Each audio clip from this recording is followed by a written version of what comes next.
Assalamualaikum warahmatullahi wabarakatuh.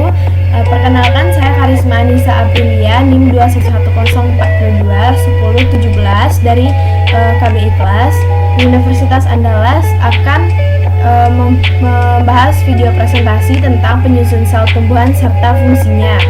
Ini adalah tugas peneliti praktikum dari mata kuliah biodasar.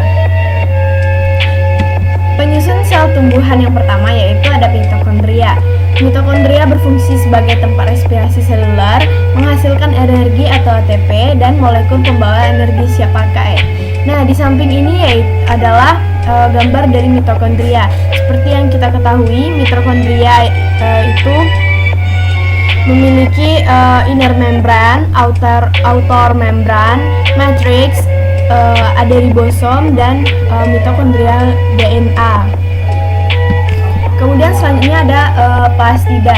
Plastida ini secara umum berperan penting terhadap tempat berlangsungnya fotosintesis suatu tumbuhan.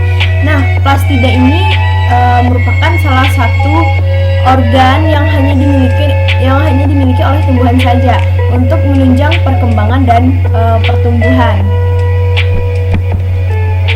Nah, selanjutnya ada dinding sel. Dinding sel memiliki kemampuan untuk menjadikan tumbuhan kaku, sehingga berperan penting dalam memberi perlindungan dari serangan patogen serta mikroorganisme yang berbahaya. Nah, dinding sel ini memiliki fungsi menentukan bentuk tubuh suatu tumbuhan, memberi kekuatan serta dukungan terhadap tumbuhan. Kemudian yang keempat ada vakuola.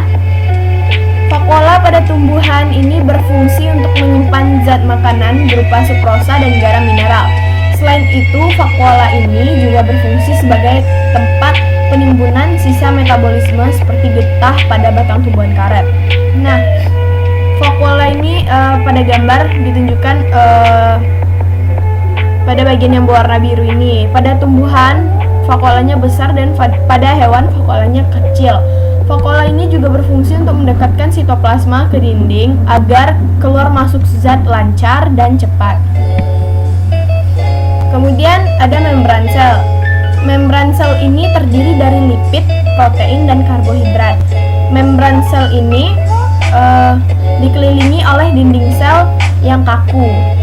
Membran sel ini berfungsi membentuk sel dan melindunginya dari serangan dari luar. Membran plasma ini adalah bagian paling luar sel.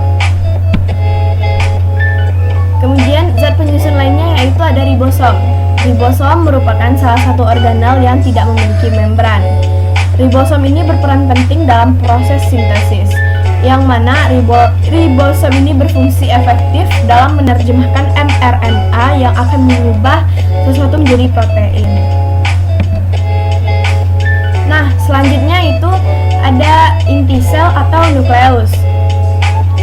Fungsi utama nukleus adalah untuk menjaga integritas gen-gen tersebut dan mengontrol aktivitas sel dengan mengelola ekspresi gen. Nah, pada gambar ini nukleus yaitu yang berwarna ungu bulat di tengah ini. Tapi keseluruhan ini juga nukleus.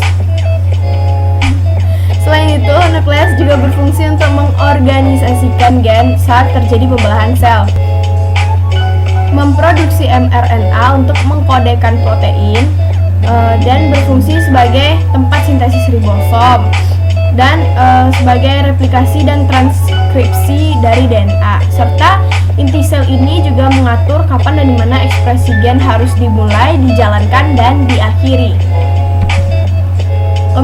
Kemudian yang selanjutnya ada retikulum endoplasma. Retikulum endoplasma ini dibagi menjadi dua, yakni retikulum endoplasma yang kasar atau RE granular dan retikulum endoplasma halus atau retikulum endoplasma agranular. RE granular ini berfungsi sebagai pengikat ribosom, sedangkan RE agranular yang halus hanya berisi membran saja. Fungsi retikulum endoplasma yaitu sebagai alat transportasi zat pada sel. Kemudian zat penyusun yang lainnya yaitu sitoplasma. Sitoplasma ini berfungsi sebagai tempat penyimpanan bahan kimia sel yang penting bagi metabolisme sel, seperti enzim-enzim, ion-ion, gula, lemak, dan protein. Sitoplasma juga berfungsi sebagai tempat organel sel dan substansi sel yang tidak lagi hidup. Kemudian selanjutnya yaitu badan Golgi. Badan Golgi atau aparatus Golgi berfungsi melepaskan sekresi pada permukaan sel. Badan Golgi ini membentuk mirosom serta akrosom, membentuk kantung vesikula untuk sekresi sel, dan membantu proses pembentukan dinding sel pada tumbuhan. Nah, itu saja presentasi video dari saya. Jika ada salah, mohon dimaafkan. Assalamualaikum warahmatullahi wabarakatuh.